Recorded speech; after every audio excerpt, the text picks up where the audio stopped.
pretty similar to your left turning tendencies in the airplane. So with conventional multi-engine aircraft where the engine is spinning clockwise, we have something called a critical engine.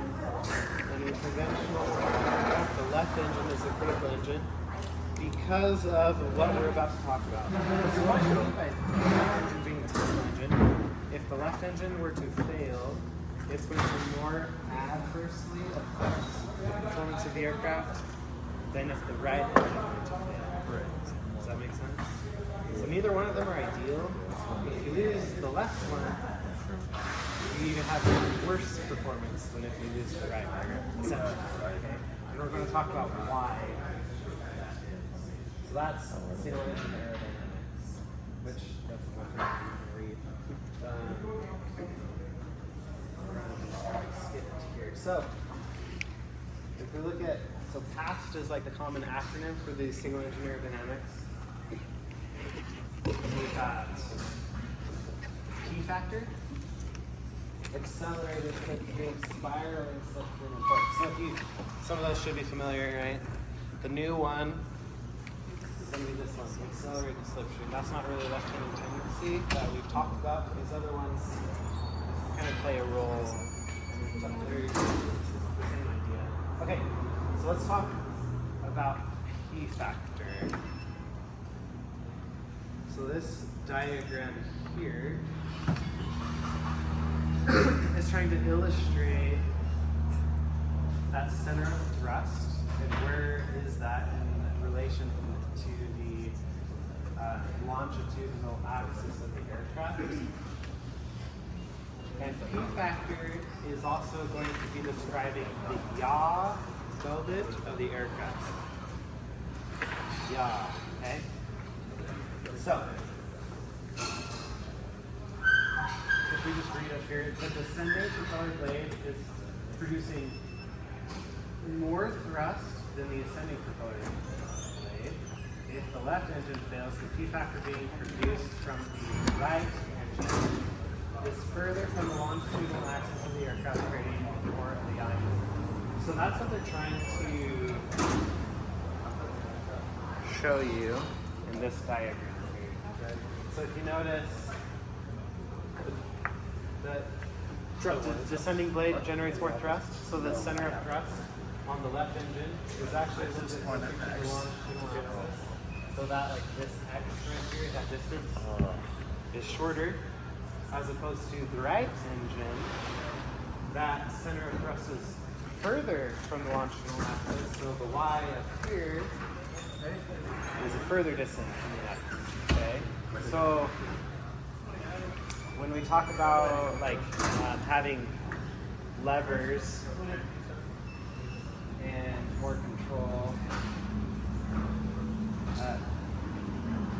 when we are closer to that longitudinal axis, there's less power for that thrust vector to yaw the airplane because of how close it is to the longitudinal axis. Now, as opposed to the right engine is working, that yaw is further out on the wing. There's more power for it to actually turn and yaw the plane to the left. Does that make sense to everybody? Yeah? Somebody, we're good with that? Okay, cool. So again, that's yaw. P factor is associated with yaw. So be prepared to have this discussion on your oral with the multi-engine check. They're going to ask you, what are the left engine, or not left engine, the factors that make the left engine critical? If the left engine fails, the plane will be more adversely affected as opposed to the right engine. Okay, so this is P factor. Just one question. You said the distance is different. How so? So look at the X and the Y. Do you see that? So if you look at the X, so I've got my longitudinal axis is here, my center of thrust is here. So that distance, they just labeled it as dividing blade. Of the descending blade, correct. Okay. So that's my center of thrust. It's closer to my longitudinal axis. Now if I go over here, see how it's further away? Right. So that's the distance. Why? This distance is greater. So this engine actually has Has more momentum, yeah. more power to turn the plane to the left. Right? More yaw control, right? Does that make sense? So that's the difference that they're trying to make.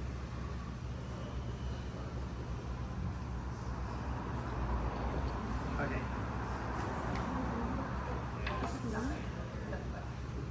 Let's go to accelerated slipstream. Okay. So accelerated slipstream. Think of like the opposite of that thrust vector. So if the greater thrust vector is here on the descending blade, you're going to actually have more forced air here, right? Does that make sense? So you have more accelerated air on is what's showing in this bigger arrow and the smaller vector here. Which one's working, which one's not? In this example, they're both working. Okay. So there's our thrust. So greater thrust on the descending blade, more forced air over the wing. That's why the bigger arrows match each other. Does that make sense? Okay. So now going back to that X and Y that we saw in that first picture and the displacement of these arrows, accelerated slipstream is talking about the roll of the airplane, okay? So thrust was the yaw, accelerated slipstream is the roll. So as we have more forced air accelerated over the wing, it generates more lift, right? So if my center of lift is represented by this arrow, then I have less ability to roll the plane to the right. Now I'm looking at this engine, the left engine is critically, if it's dead. Now I'm looking at my center of lift is displaced further from my longitudinal axis. It has more ability to roll the airplane to the left. Does that make sense? Any confusion there? So P factor is thrust and yaw. Accelerated slipstream is roll. Okay? But it's all to do with the descending blade, if that makes sense. Okay. Cool. So we got yaw and roll. Spiraling slipstream is going to be our next one here. So spiraling slipstream is going to be this air as it moves across the rudder of the airplane, right? The vertical stabilizer in the rudder. So more airflow over the rudder gives us more rudder authority and rudder control, right? So we use the rudder to control our yaw. So if we lose our right engine that you see in this picture, we have still that airflow going over the vertical surfaces of the airplane, giving us more rudder authority, which also lessens our yaw, right? So we have more rudder authority. Does that make sense? Why is it drift to the right? So if you go back to this picture, where the accelerating air is that going to be a higher pressure or lower pressure? Lower pressure, right? Got it. The air tends to go to low pressure. Yep. So we get more of that rudder authority in this picture, right? So spiraling slipstream is talking about a rudder authority and the air going over the rudder essentially. Now if we go to now the left engine has failed, we're on the right engine. We still have that engine, right? But now it's away from our control surfaces at the rear of the aircraft, giving us less rudder authority, or how they kind of label it up here, it's a greater yaw to the left. So So spiraling slipstream. Questions with that? Where do you get that document you're looking at? So this is on ForeFlight under the multi-engine training packet. Technum documents. It's one of the Technum documents.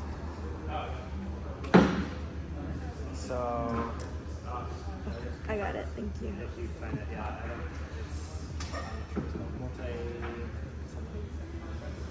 Sling multi-engine training. Okay, so questions with this one? We're all okay with that?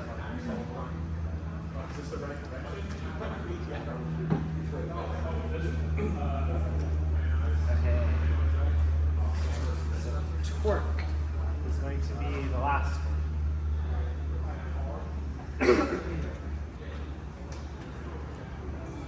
So with Newton's law of motion, every action has an equal and opposite reaction.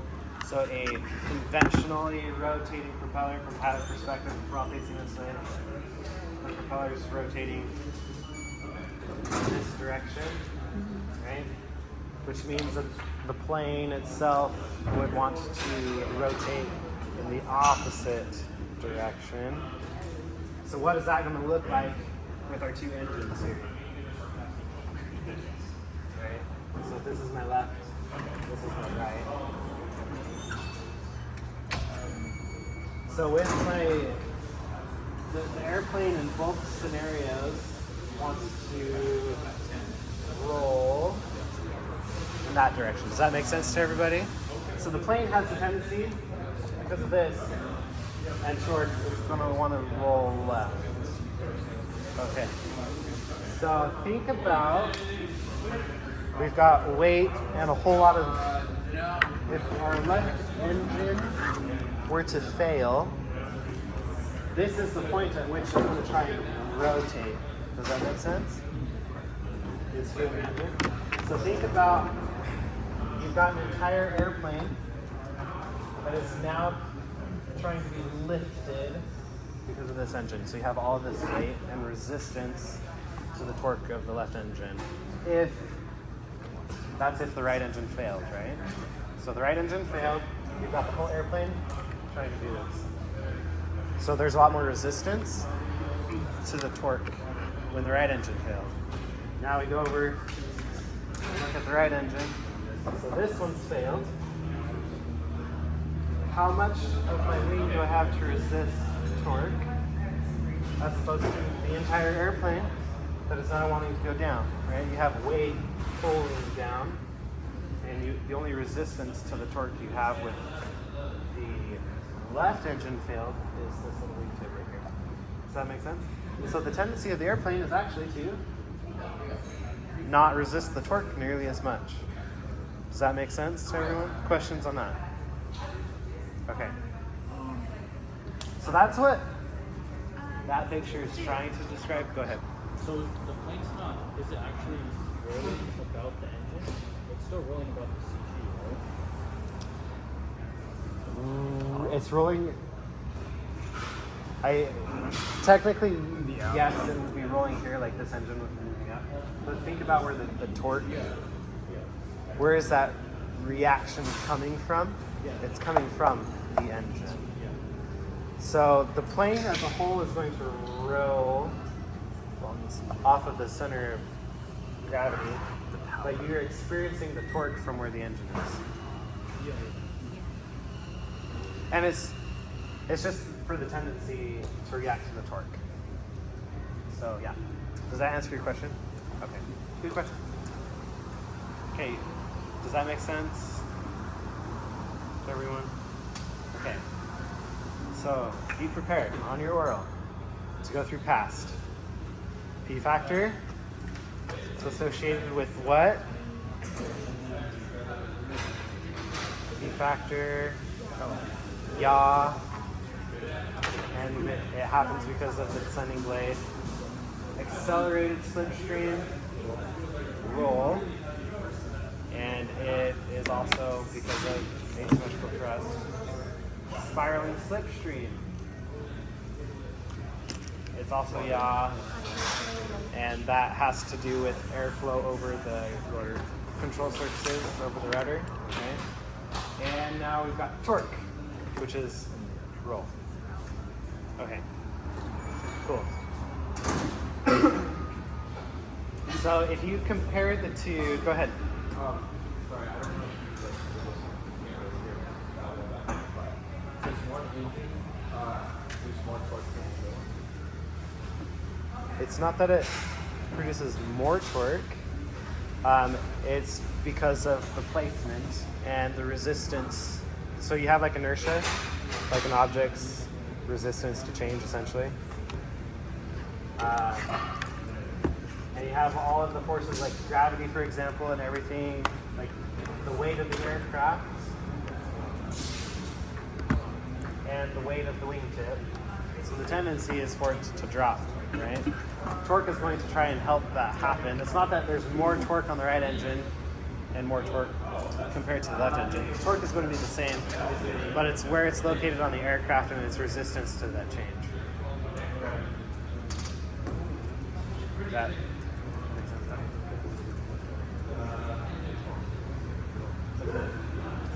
Oh, it's cold. I have like 2. That's why I don't typically like have any of my ears for Okay, questions with past? So, any of you doing NDI? No? Okay. Well, if that's something that you want to do, you're going to have to be able to like teach past, right? So just think about okay, so the next thing that we're going to talk about is called VMC, or minimum controllable airspeed. Do I have?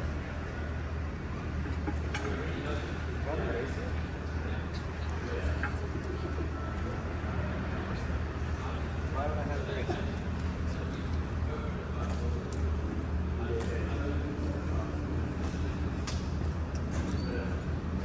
Okay, so VMC,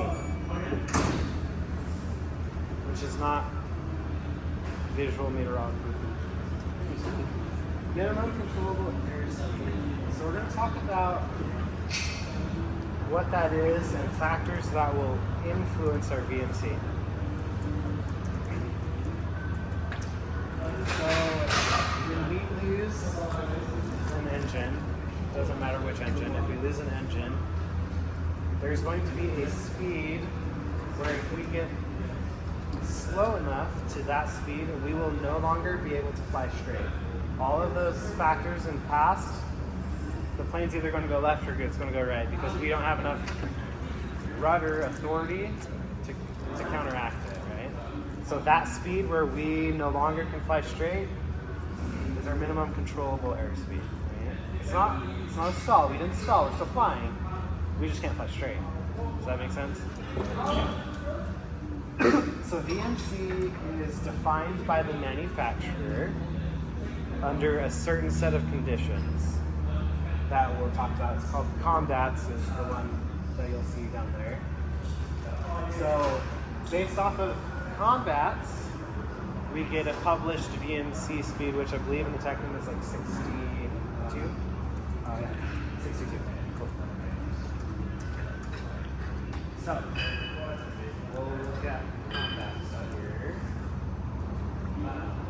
So you're going to need to understand, how does the manufacturer determine VMC? So it's based off of COMDATS. So the critical engine, which is which one? The left engine, is failed in windmilling. Okay, so that's key. Does everyone know what windmilling is? Okay. The operating engine is at max power. What are max thrust weight?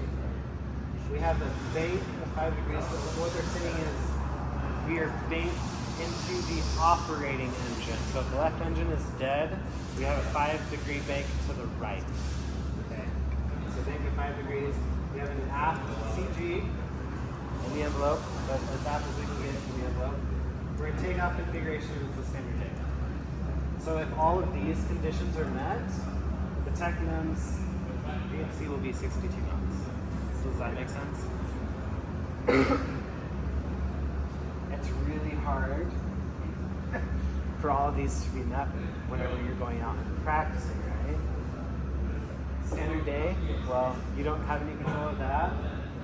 Aft CG, you might have control of that, but it's going to be hard to get it the most aft and be like just like right there when you perform VMC demonstration, max gross weight. So there's some of these things like that one, that's easy, we can control that. Operating engine, yeah, we can do that. Some of these, takeoff configuration, we can control that. Some of these are not going to be in our control. So when we go fly, is VMC always going to be 62? No. It could be faster, it could be slower. 62 only relates to combat. Okay? So that kind of gives you like maybe a starting point of where you can expect to lose control. But it does fluctuate depending on what's going on. Questions there? Okay.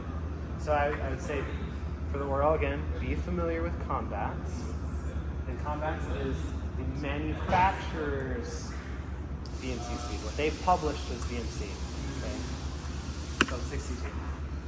Now we're going to talk about. Oh yeah. So, are you expected to figure out the VMC before flying? No, you're not calculating when you're out flying. You will do something called the VMC demo. So you're going to demonstrate getting the airplane to minimum controllable airspeed and recovery. But that speed could be 65, it could be 60, it just sort of depends. Okay.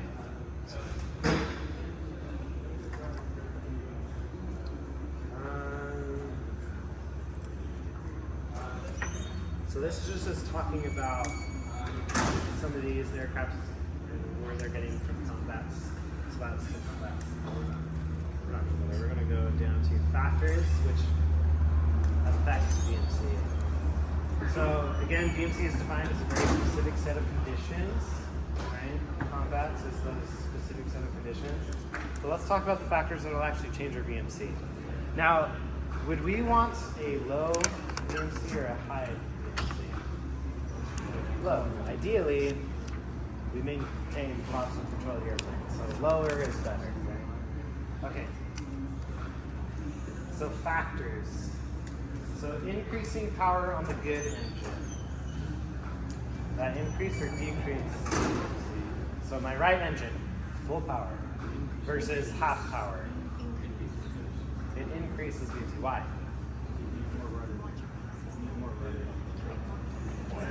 You need more rudder to counteract because you have what? More torque, more thrust, which is key factor, right? More acceleration speed. So all these factors that are trying to get the plane to go to do that. By adding full power, you just increase those factors, right?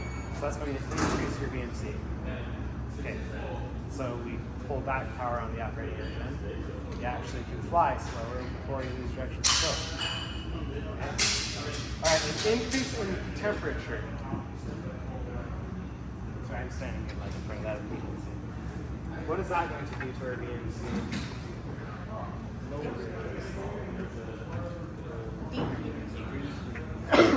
It will decrease VMC. Why? Why do you think that is? Yeah, just what we talked about. That operating engine has less performance, right? So you're right. Decrease in pressure. What's going to happen? Same thing. Less performance in that operating engine. So all of those things are great. They could tell you right there, right? Less dense, less power, less dense, less power. Right? Where's the multi-engine? So keep on going here. We increase the altitude.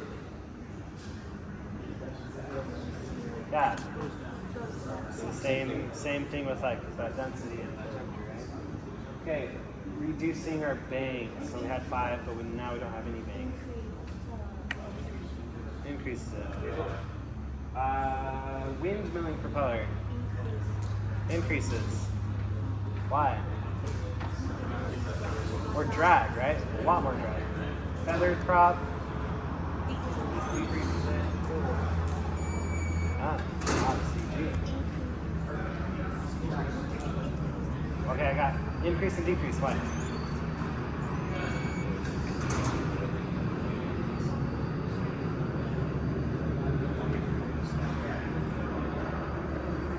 Okay. We're not talking about stalling though. We're talking about controllable airspeed. What do we think? What do we think? If you have an aft CG, do you have more rudder authority with an aft CG or less rudder authority with an aft CG? Less rudder authority. So if you have less rudder authority, what happens to your VMC? Does that make sense to everyone? Okay. That's just like that spiraling slipstream, right? Less rudder authority, we are going to experience more adverse effects.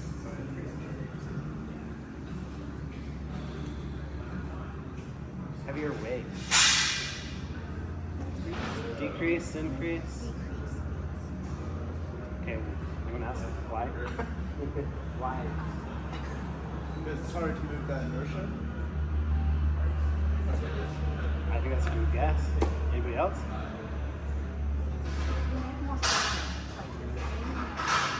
Yeah. You're actually making the operating engine work more to move things around. So if you just go in there with that heavier weight, it lowers VMC, more lift is needed in turns. It helps to prevent that turn. You're more stable, essentially. Thinking about it. Okay, flat down, gear down, they're kind of the same. So what do you think there? Lowers our VMC? Why? Keel effect. Sweet. Have you been in this class before? So keel effect, do we know what a keel is on a ship? It's the part, I don't know like the technical definition of it, but it essentially keeps the ship from rolling, right? It's the surface on the, like, I don't know, like the spine, that's what it looks like to me. At the bottom of the ship, it keeps it from rolling. So it's the same kind of an idea here. We drop that gear down, we put our flaps down. It provides roll stability, right? Resistance to that roll. Okay, critical engine. Perfect. Decreases? Decreases? Why?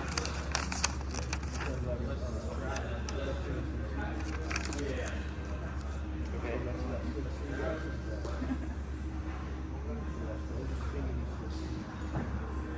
Left turn tendencies? Okay.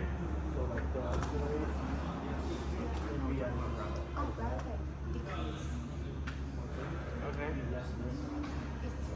Yeah.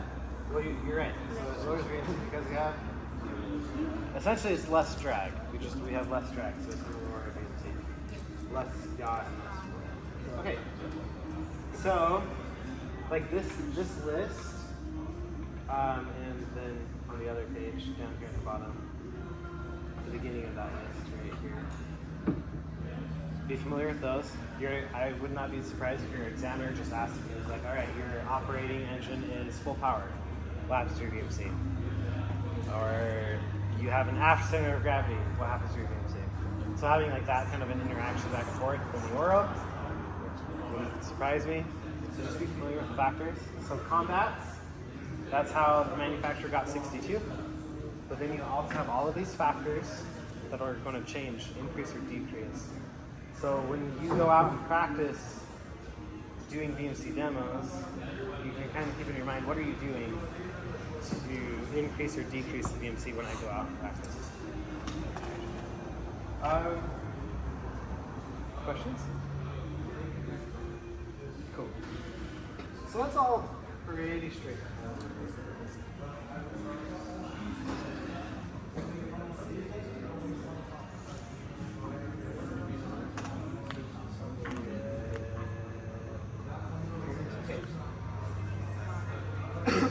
So there are a couple of calculations that you might have to do on your check ride. Talking about accelerate stop and accelerate go distances. So performance charts and calculations. So you have to refer to the TRH in order to actually calculate these. So we're just going to like talk about what they are I'm just going to tell you right now, I'm not very good at math, so you probably don't want me doing math calculations, but I can at least tell you what these are and how to calculate. So accelerate, stop. So it's the distance that you will cover if you accelerate to rotation speed, and then at rotation speed, you use an engine and you decide that you're not going to take off. Okay? So it's that roll to rotation speed, and then from that speed to come to a complete stop. Does that make sense? So that's your accelerate, stop. So how much distance are you going to cover in an accelerate stop? So you'd have to go to the POH. You'd need to go find a takeoff roll based off of weight, temperature, you know, like the ISA and all of like your altitude of the field elevation. So there's charts in the POH. So your takeoff roll, and then you would also need to go to the chart that kind of aligns with the weight and the temperature and the elevation for your landing roll. Add the two together, and that's going to be your accelerate stop distance. So that one's pretty straightforward. Just look at the charts, add the two, and you're done. Okay? Questions with accelerate stop? Okay. The accelerate goes, that's the more complicated one that you have to map. So accelerate is the same. So it's accelerating to rotation speed, but instead of deciding to stop, you lose an engine at rotation speed and you're going for it. Okay? So it's going to be the distance that you cover. The go is the from rotation speed on a single engine, being able to climb 50 feet. Okay? That's the go. So how much distance do you cover on the accelerate portion? Which those will be the same. And then how much distance do you cover from rotation, climbing 50 feet in the air with one engine? That makes sense? Okay. So in order to calculate the go, you need to find your ground speed. So however fast you're traveling over the ground. So that's going to be one component. So it's going to be my ground speed.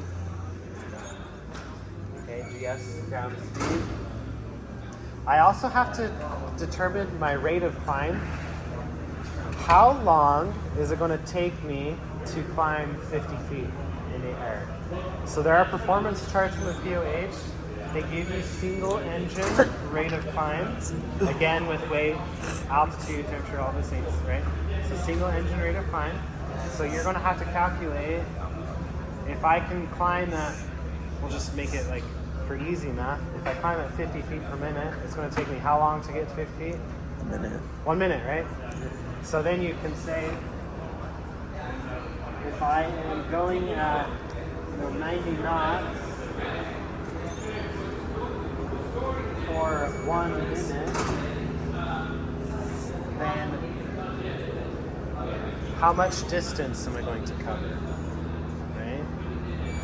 So you can use your slide rule or do the formula to calculate distance, and then it's this distance here that you're going to add to the accelerate. Does that make sense?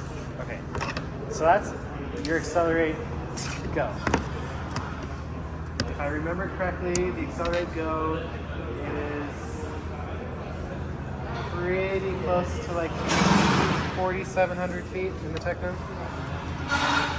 which is pretty much all of 290, right? So if you are wondering why we don't do touch and goes in the Techno, this is why we don't do touch and goes in the Techno. You'll be fine if both of your engines work 100% of the time. But if you land at the windsock and you take off past the windsock, you rotate, you lose an engine, you're not going to be at 50 feet in the air, but by the time you get to the runway, you're going to be in those buildings over there, right? So if you were on like San Bernardino 10,000 foot runway, you probably could get away with touch and goes. Wait, so But not here at Torrance. Go ahead. So are you allowed to take off and stuff on 29 left with the Techno? I would not advise it. You could land on 29 left. But you can't like take off. I wouldn't. Okay, can't and shouldn't different. Okay. I don't think there's a rule that says you can't, but You shouldn't. personally, I would not. I Okay. would want the longer runway, and I want to use the entire runway to take off. Definitely. Okay. Yeah, but like as far as like landing goes, hit the brakes, pull your flaps up. You can do a short field landing on 29 left, and that's not a problem. Do you have to do performance landings in the multi? You'll do short field landings. You're not going to do soft field, but you'll do a short field landing. And then you do like a 1-engine approach or something? And you'll do a single engine approach, yes. Yep. We'll talk about some of those ATS.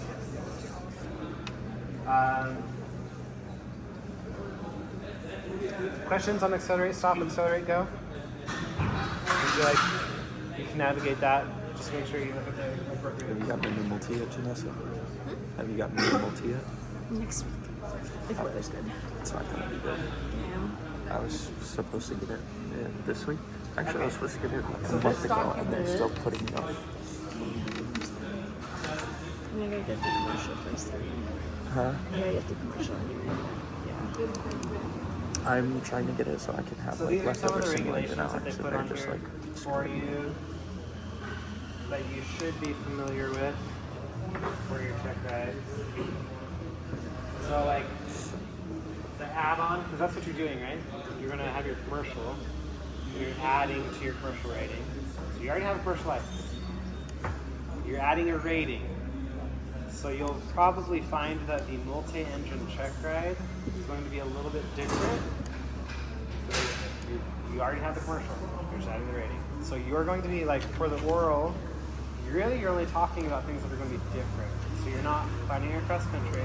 You're not talking about common carriage or private carriage. You've done all of it already. What you're doing is talking about single engine stuff, VMC, all of this new stuff, right? Does that make sense? So the oral probably will be a little bit shorter than what you've had in the past because you don't have to cover nearly as much stuff. Okay? So kind of what we're talking about here is pretty much going to be your oral. Systems also, like you're going to go over systems in a technical too.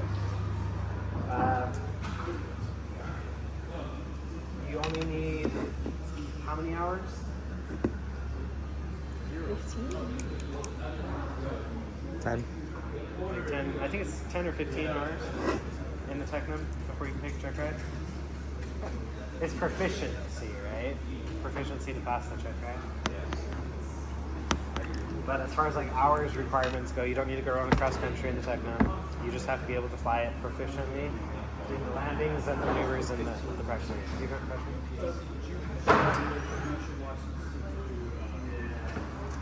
No. You can actually do a private pilot multi add-on.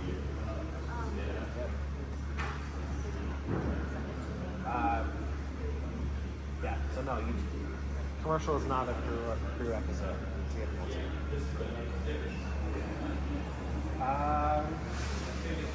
Complex. What's a complex aircraft?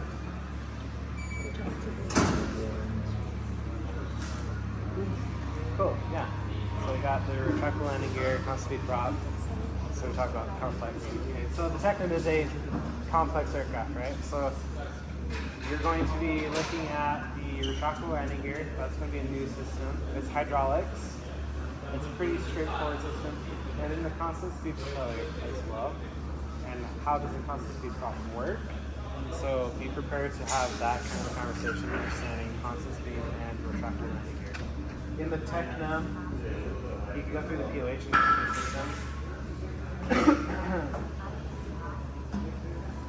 For the landing gear specifically, you have an actuator it's electrically driven. So you activate an electric, essentially motor actuator, to pressurize your hydraulic system. So it's electro-hydraulic, if you get asked. There is an electrical component to that system. To extend the gear, it's also gravity assisted. So not only is it the hydraulics forcing the gear down and that nose to come out, the gravity kind of helps to pull everything out and lock it into place. You've got some switches that detect the position of the nose gear and the mains And if the switch says it's down, you get that little light that's green saying it's down. And you got like 3. Have any of you been in the Techno? No? Okay. So I'm probably not going to get too into it, but landing gear, you're going to have indicator lights that say that they're down. So if one of those lights doesn't light up, you don't know if it's down or not. So either the switch is wrong, the light's burnt out, or your gear's not down. It could be any of those. Okay? You do have an emergency gear extension. So we have nitrogen gas in the tail of the aircraft in a container there. And when we do a pre-flight in the Techno, you're actually checking the pressure of that tank to be at least 20 bars of pressure. If it's at 20, that's enough pressure to force that gear down. Okay. There's a whole procedure on how to do that, but that might be something you get asked. What's the allowable amount of pressure in that tank? It's 20 bars. It says that. If you get Bob on your check ride, he'll probably ask you to convert bars to PSI, which is like 14 point something. I don't know. We could do it that way. Let's see. Okay. Questions? Now we're going to backtrack here. Something to be aware of as well. Single engine service ceiling. So when you're doing cross countries and planning routes in the Techno, it might be good just to have the awareness of what your single engine service ceiling is. So it's 4,500, right? So ideally, if you're on long cross country, you'd probably choose a route, if you can, where the train is not higher than 45.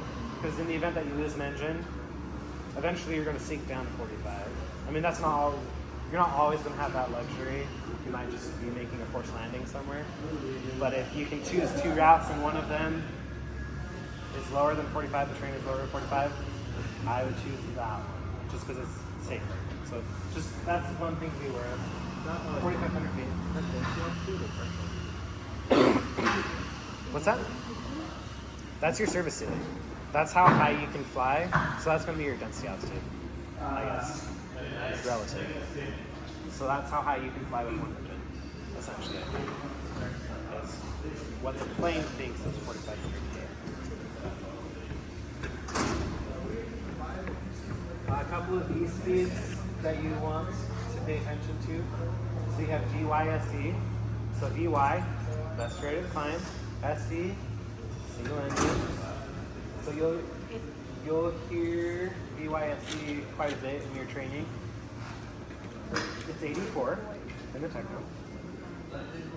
84 knots. It's also, VYSE is identified by a blue line on your tachometer. So it's new. So you have your red line, the white arc, the green arc, the yellow arc. Now you have a blue line. So blue line is 84. And it's just a very easy visual. If you lose an engine, VYSE is the best speed that you want to be at, right? Best rate of climb single engine. So you're going to hear pitch for blue line a lot, right? So if you're wherever you're at, 84 is ideal to be VYSE. Blue line.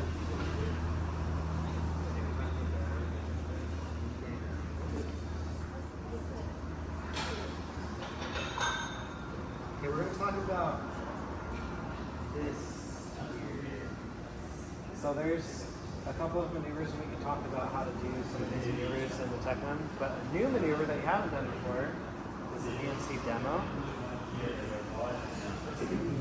So just talking about what we're doing, how do we set up for it, what we're looking for. So a VMC demo essentially is you're slowing the airplane down to VMC and then recovering. So we're going to talk about how we do that. So I don't need to necessarily pay too close attention to some of this stuff. Like, get down to 84 knots. So you're intentionally slowing down to blue line. So you've reduced the throttle Blue line. Props are full forward. Again, we have constant speed props, so we're giving ourselves max RPM. And inches, that's talking about manifold pressure. So about 15 inches of manifold pressure.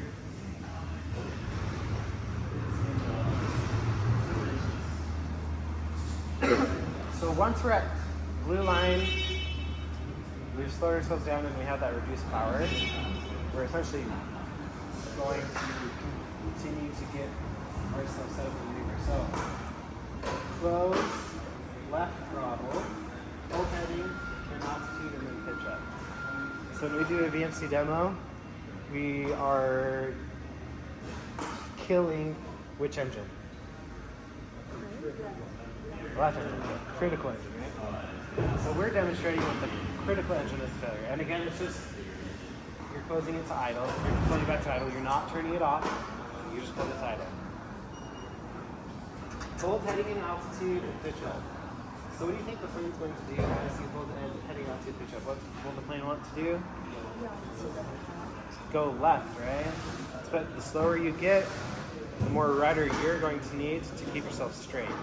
And again, that's key because that's what we're trying to demonstrate is when does that nose deviate from our heading? So what you're trying to do is pitch up so that you lose about 1 knot of airspeed per second. Okay, so it's not a super aggressive pitch, but you're just slowly trying to lose your speed about 1 knot per second. Use rudder to maintain directional control. And then it says recover at first. At first sign the loss of directional control. So what would be the first sign of loss of directional control? Max rudder. So I have max rudder and then what? And the plane starts to yaw. So I have no more rudder movement and the plane starts to turn. That's my first indication that I've lost direction control. Or indication of a stall. So if I get a buffet, I'm also recovering at that point as well. Okay, we don't stall the airplane on a VMC demo. So first sign of a stall, it's over. Loss of direction control is coming. So What about stall? You and your instructor can have that. Some of them go off, in my opinion, prematurely.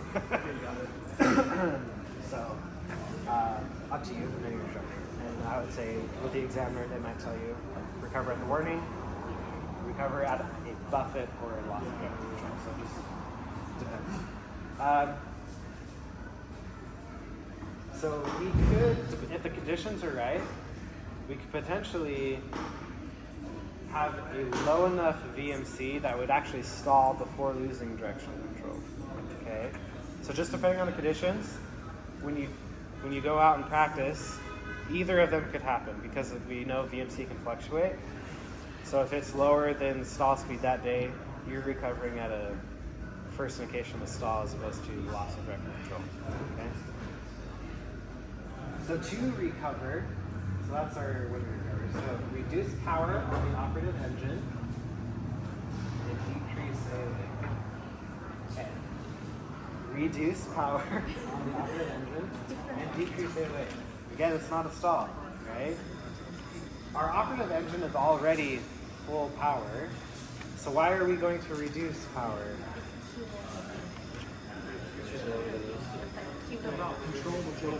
Yeah, because if we talk about all of those factors, max operating power of the operative engine increases VMC. We reduce the power of the operating engine, we can just lower the VMC. So theoretically, I should pull my power back, I should have control again, right? So reduce power on the right engine, and then we're decreasing our angle of attack, letting the nose come down. So once directional control is established, bring right throttle to full, accelerate to blue line, and essentially you just clean the airplane. Okay? So you get back on your directional control, you reduce angle of attack, and then you add power to the right engine again. Left is idle the entire time. So power back on the right engine. I am now pitching for blue line, getting back to 84. Then at 84, I can start bringing power into the left engine. That's the first time I'm adding power to the left engine. Okay, go ahead. You know, drop, if you have full rudder, you have to remove the rudder too, so that you can have it. Yeah, so we'll talk about that. So we're making a lot of power changes on the right engine, and just keep in mind when you do that, your rudder is going to need to match what you're doing with the engine. So if you chop power all of a sudden, you just slam it back to half power, and you're full right rudder, what's the plane going to do? So it's going left, and now where is it going to go? Right. Reduce the rudder, and then we bring the right throttle back forward again. We add that full power again. We're going to need to increase the rudder, because if we don't, we just go left. So it's very common in the recovery for the plane to do this, right? Because we're not controlling the airplane with the rudder as we're playing with the power. So none of this needs to be super fast.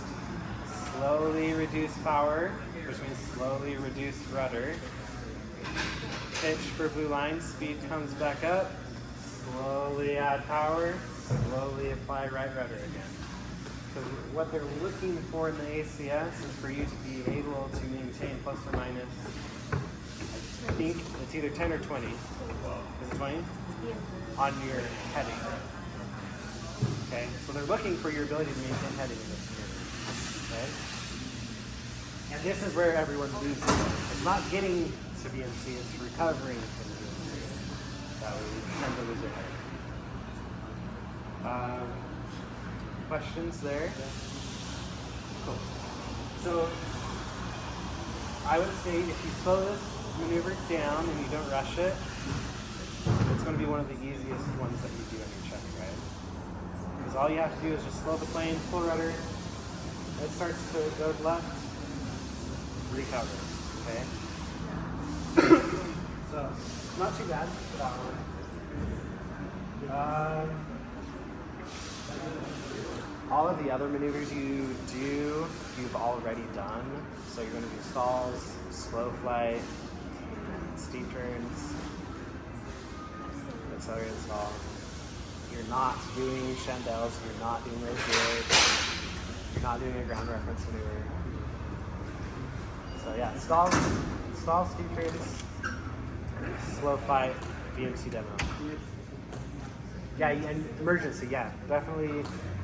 Any emergency scenario that they give you, be prepared for those. Yeah. Did they give you a no engine failure? No. I'm not going to try and show you. So, aside from the maneuvers, you are going to do emergencies with like a loss of engine on takeoff roll, a loss of engine at low altitude, so the pattern probably, and then an engine loss at altitude, so out in the practice area. So I'll just run through what we're doing for engine loss, because what we do is a little bit different. Takeoff roll is pretty easy. So the examiner will typically let you know that you're going to lose an engine on the takeoff roll, and they're just looking for a proper recovery. Now how they can simulate an engine loss on takeoff roll could be a little bit different. They could literally close throttle on one of your engines, or they could simulate engine loss by adding pressure to one of your rudders, right? So if they give you right rudder, the plane is going to go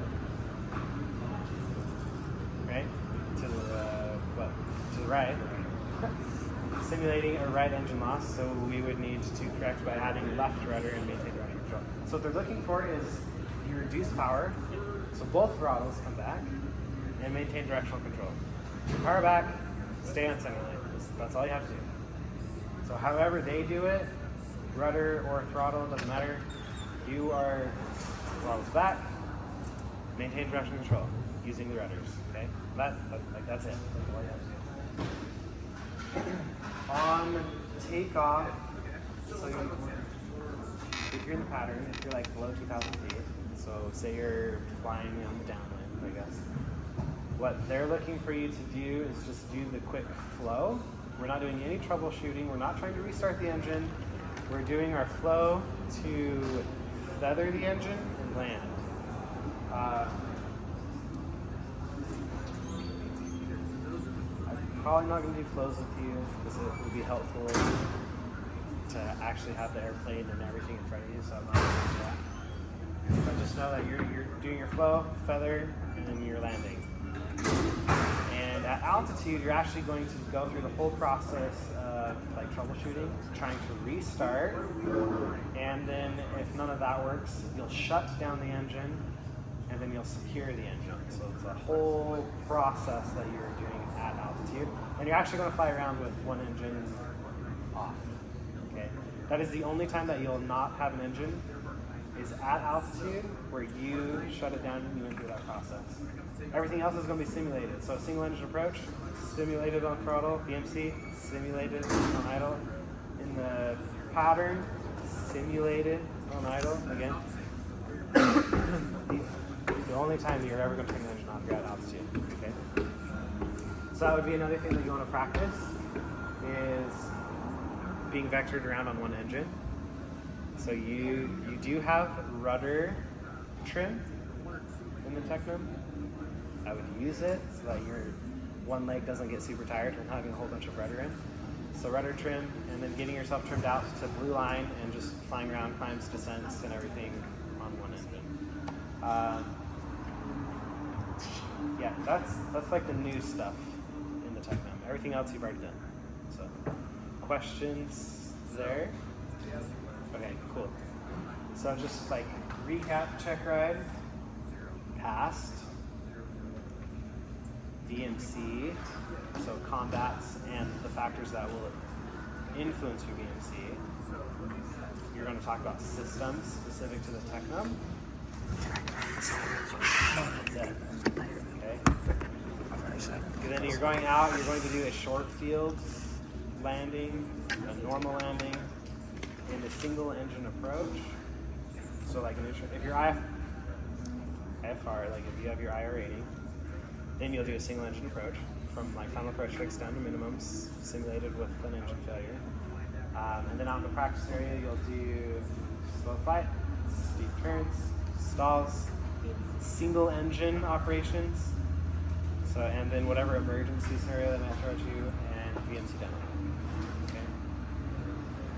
So pretty straightforward. Questions there?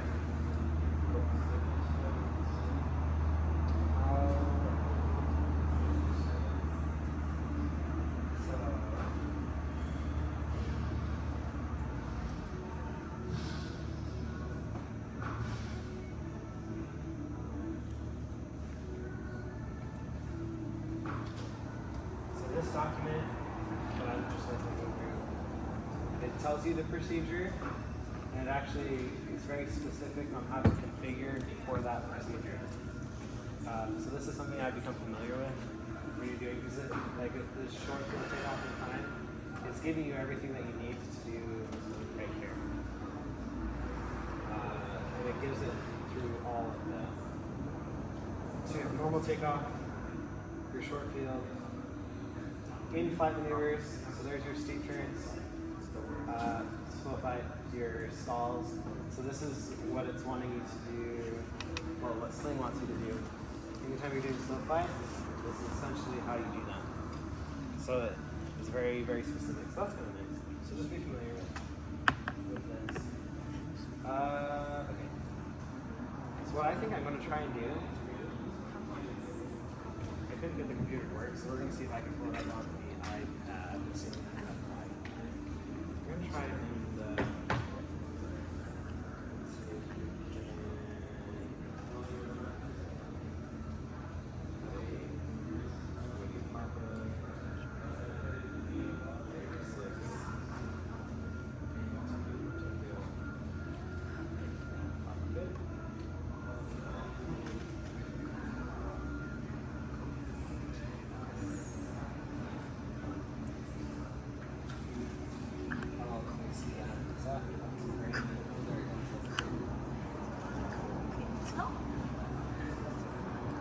Okay, I'd say, looking at that, that's about right.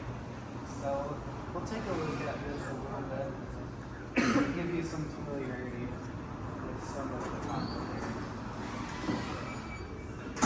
Look right here. We've got all of these switches here. So that's going to be your master switches in that center switch to essentially your supplying power to the battery. These are your alternator fields. So you've got two alternators or generators, one on each end, left and right. Or sorry, left and right. Like that. And then you have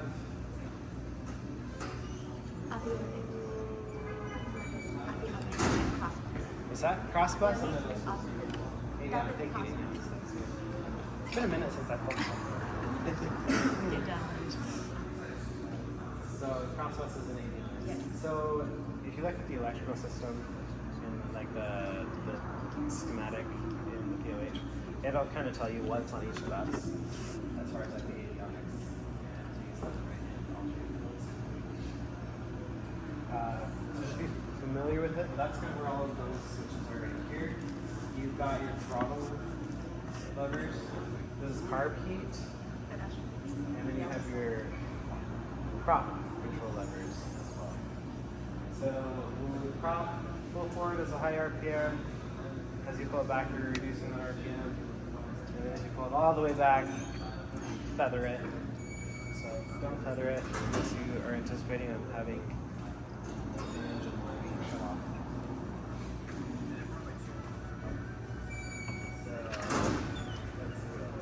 You can't really see it. It's hiding behind the yoke.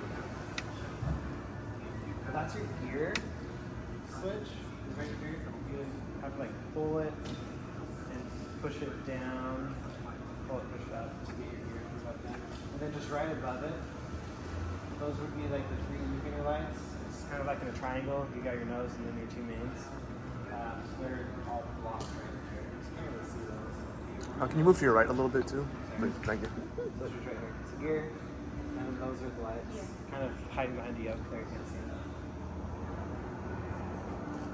There's your flaps. And then this gauge right here that's also hidden behind the yoke, it kind of shows those flap indications on a gauge with like a needle. So it'll show you like full and 15 up. And then these are your lights down here, so strobe, all that stuff.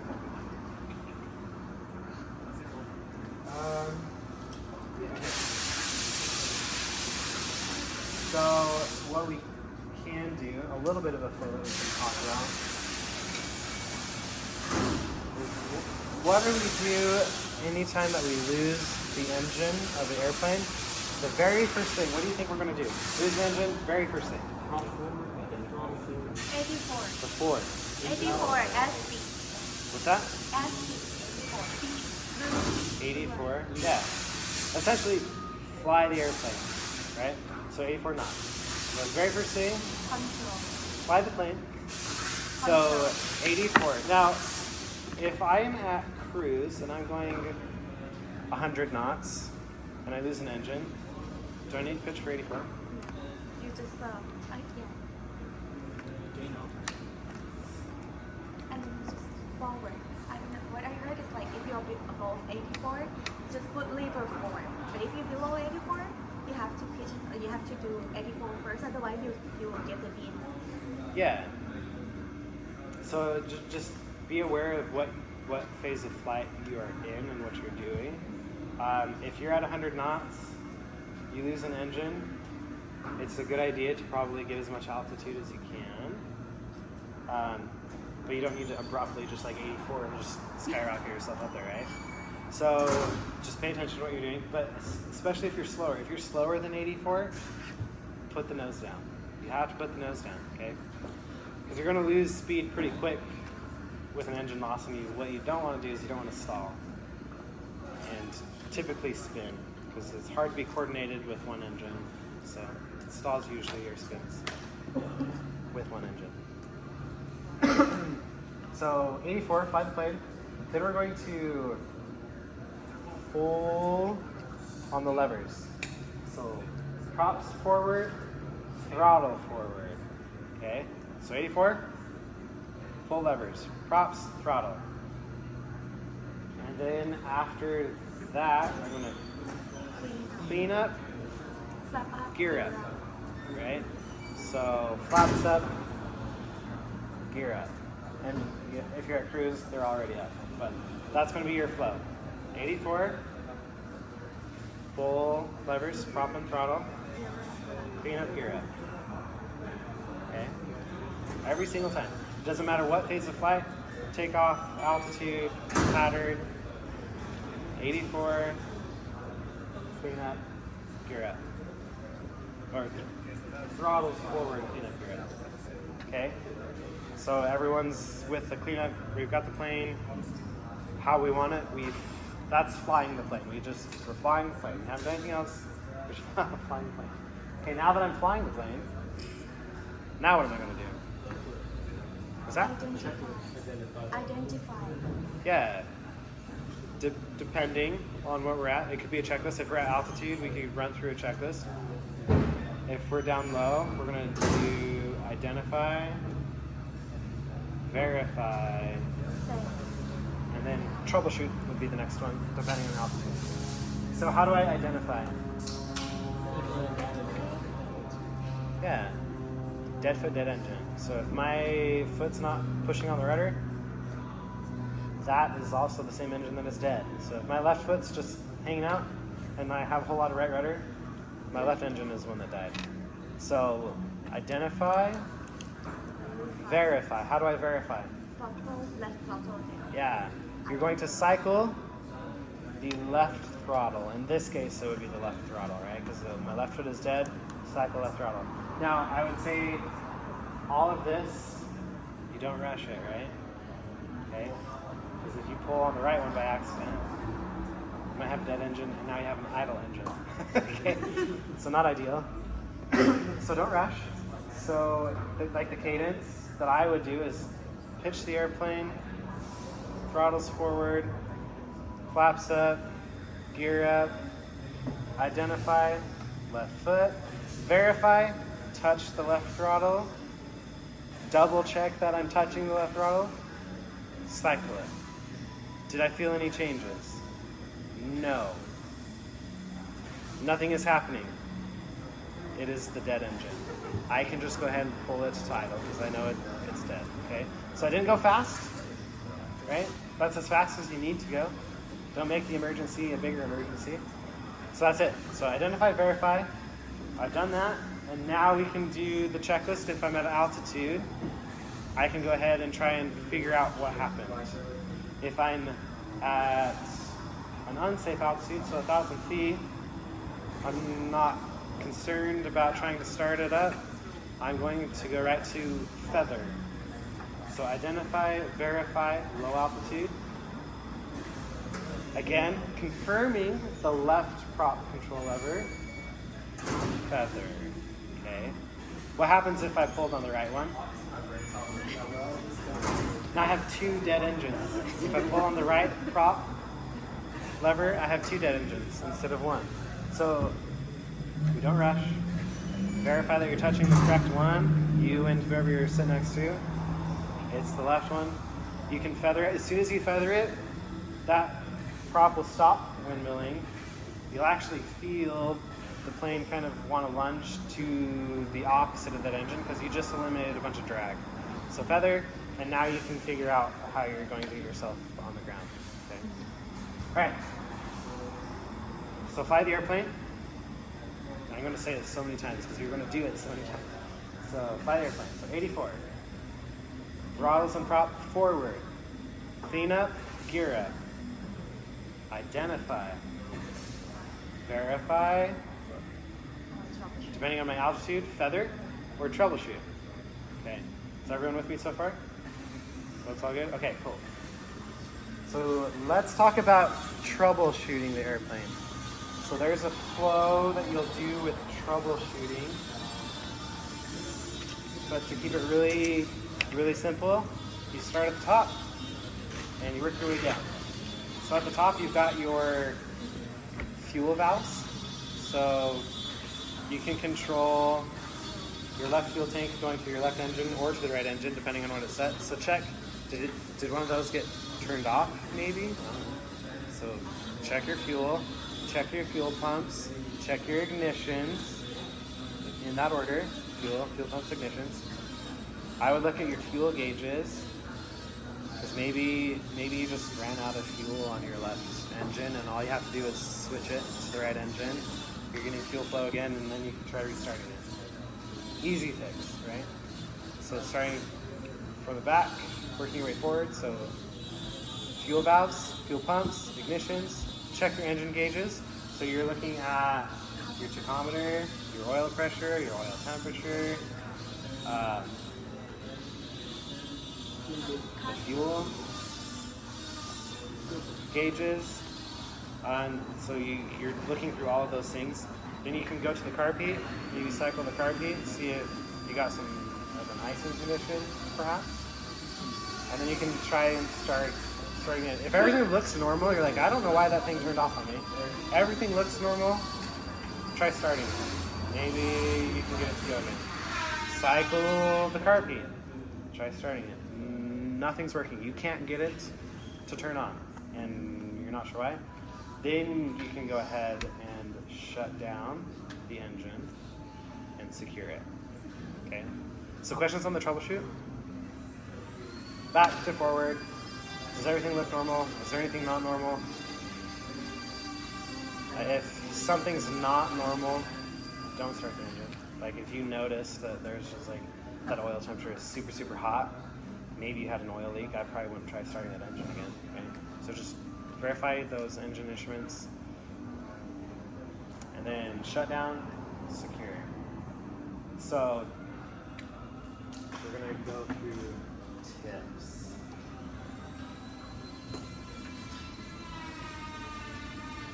So this is my flow for shutdown, and then this stands for, if I can spell. I can't spell. So that's secure. I don't know why I started with it. So this is going to be throttle. Idle. Ignitions. Off.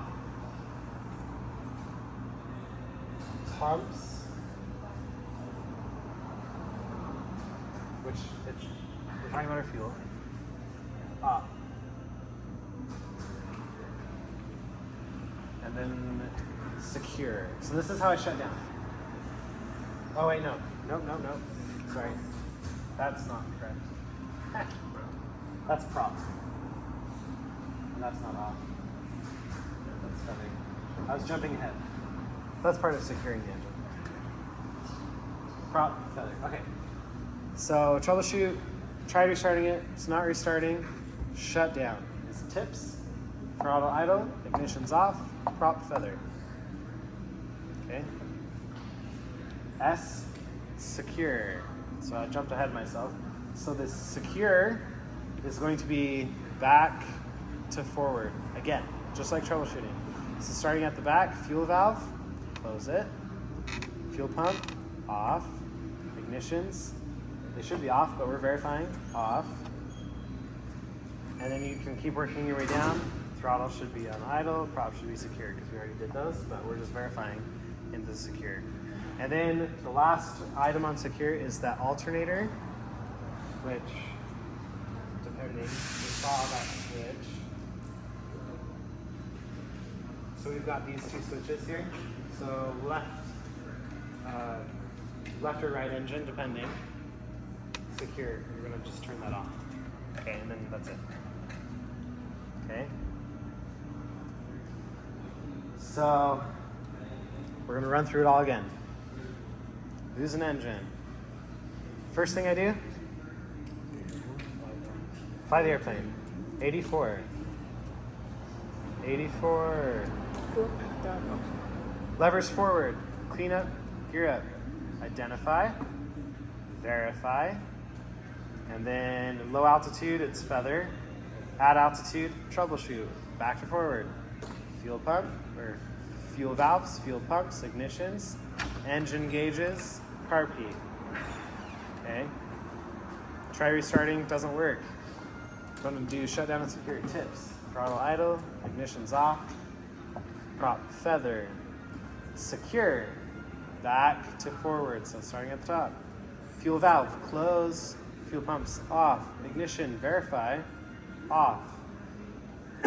You're verifying throttle and plop are off. Alternator field, so this switch, whichever one, left or right, is off. And then you're done. That's securing it. So now you can fly around with one engine and do whatever you want. So this whole process, all of these steps, you're going to want to be very comfortable doing them, be very familiar with it. But as I'm going through them, I'm not rushing anything. You don't have to rush. So let's think about this. I lose an engine.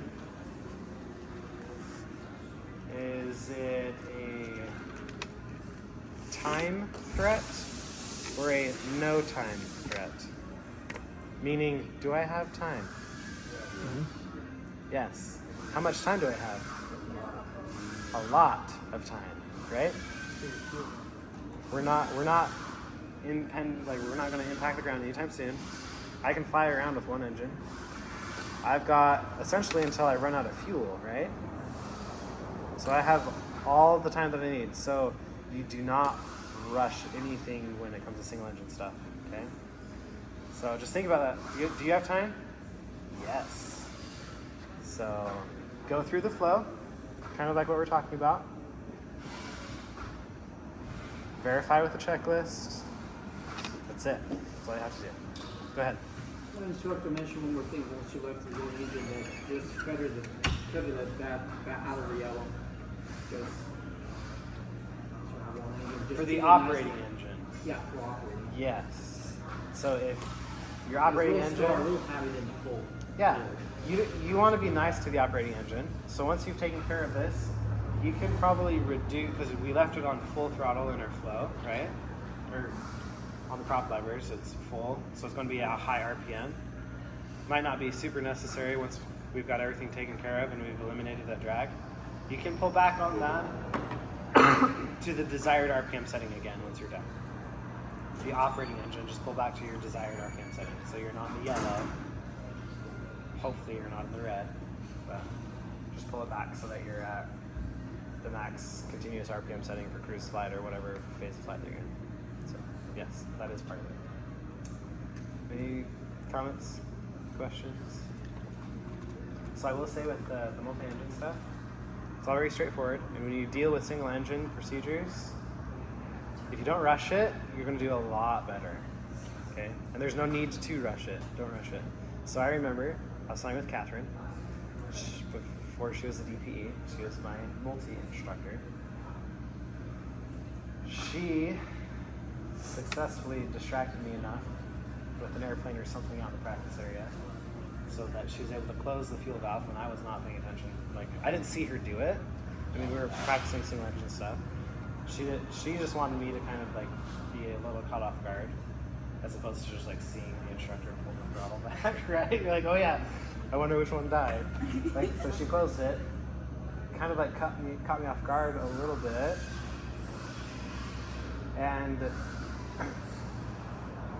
I was doing everything. I was a little caught off guard, so a little stressed. Probably going a little faster than I needed to.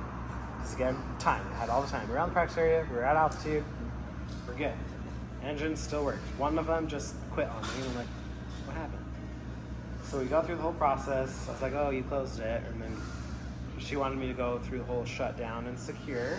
So that's fine. It's like, okay, don't start it up. I'm going to go shut down. So I did tips. Throttle, ignitions. And that, guess what I tried to do? I tried to pull on the wrong prop lever to feather it. So, I effectively, if she wasn't paying attention, she slapped my hand, by the way. No, what are you doing? Because I was just like, doing my thing and a little rattled, I grabbed the right crop. The left engine died, and I started pulling it back because I didn't realize that I grabbed the wrong one, and she realized it and she corrected me, thank goodness. But I almost killed, because one was done, like we fuel starved it, so it was done, and I almost killed the operating one. So that was my experience. And it's just because I was going too fast. That was it. I just rushed it. It's going too fast, and that was not necessary. Didn't need to rush it. And so that was my takeaway. After that, I've never done that mistake again. I always point to it first, double check that it's actually the one that I want, and then I pull on it. And that's the same when like identify, verify. I joke a little bit, like double check, is that the one I want? Like seriously, double check. Do not pull on the wrong lever just because you feel rushed, because it's an emergency, right? So you're like, oh no, I have to like do everything. So like, you're right, it is less than an ideal flight condition with one engine that's not working, but you do have time. It is a time threat. It's not a no time threat. If you're on fire, is that a time threat or a no time threat? No time threat, right? Get down and get out. So an engine out is a time threat. Okay, questions with that? So here's my recommendation for you. I would sit in the Technum with somebody else with the checklist, and I would do these flows. So what I just said, like identify, verify, troubleshoot, or feather, do it. Have the person that you're sitting next to in the right seat is like, all right, your right engine quit at 1,000 feet. Go through the flow. At 1,000 feet, I'm going to feather, right? So do everything. Your left engine quit at 4,500 feet. Go through, just do it again and again and again until you're very comfortable with it. Because what you don't want to do is try to learn all of that stuff when you're actually flying the airplane. Okay? So the biggest learning curve you're going to have in the multi-engine when you're training for the multi is getting used to where everything is. Because it's still an airplane, it still flies, just like any other airplane flies. So you being able to fly the Techno is not the hard part. It's knowing where everything is and your interaction with the airplane, that's going to be the hard part. So just sit in there, do your flows. I promise you, it's going to make your flights way more efficient. If you're at the altitude trying to do some of this stuff and you don't know where anything is, you're just going to spend so much time learning the flow as opposed to actually flying around on one engine. Does that make sense? So just utilizing your flight time. So I would try to do that as much as you possibly can with the checklist, so that you're not doing it incorrectly. You don't want to practice wrong, but so have the checklist there. Verify the checklist. But that's it for that. Questions there? Okay. We're at 10:30 right now. Usually I don't do 2 hours for this class. So any questions, anything that we've talked about, or maybe there's something that you wanted to talk about that I didn't cover? Okay, cool. I would say that the multi-engine check ride, really straightforward. Arguably, it might be one of the easier check rides that you do, just because there's less that you're doing, right? It's just an added rating, so just keep that in mind.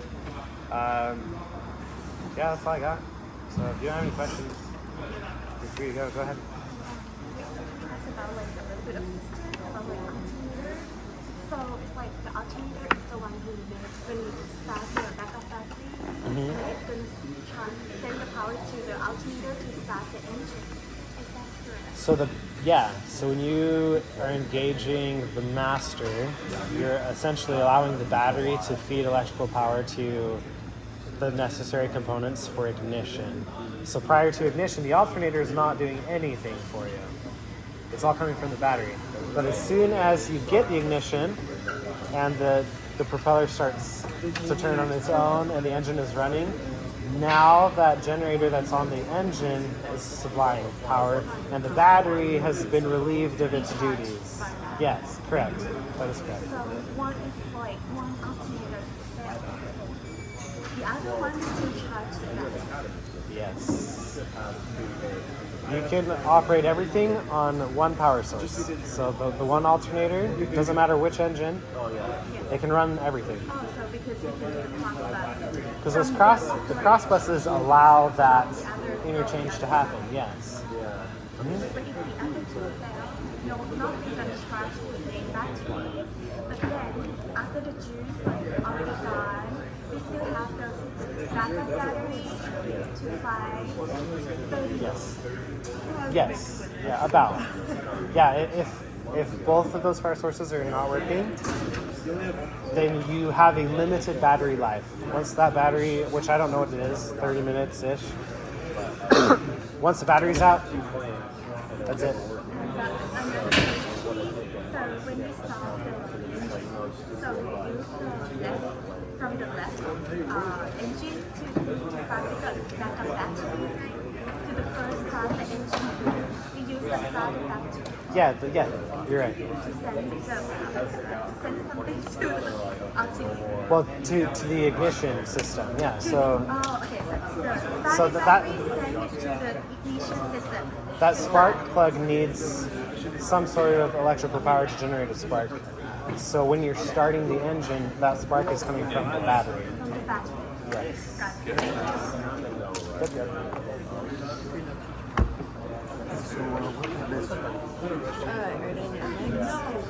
Yeah, Clive. I just finished. I was recording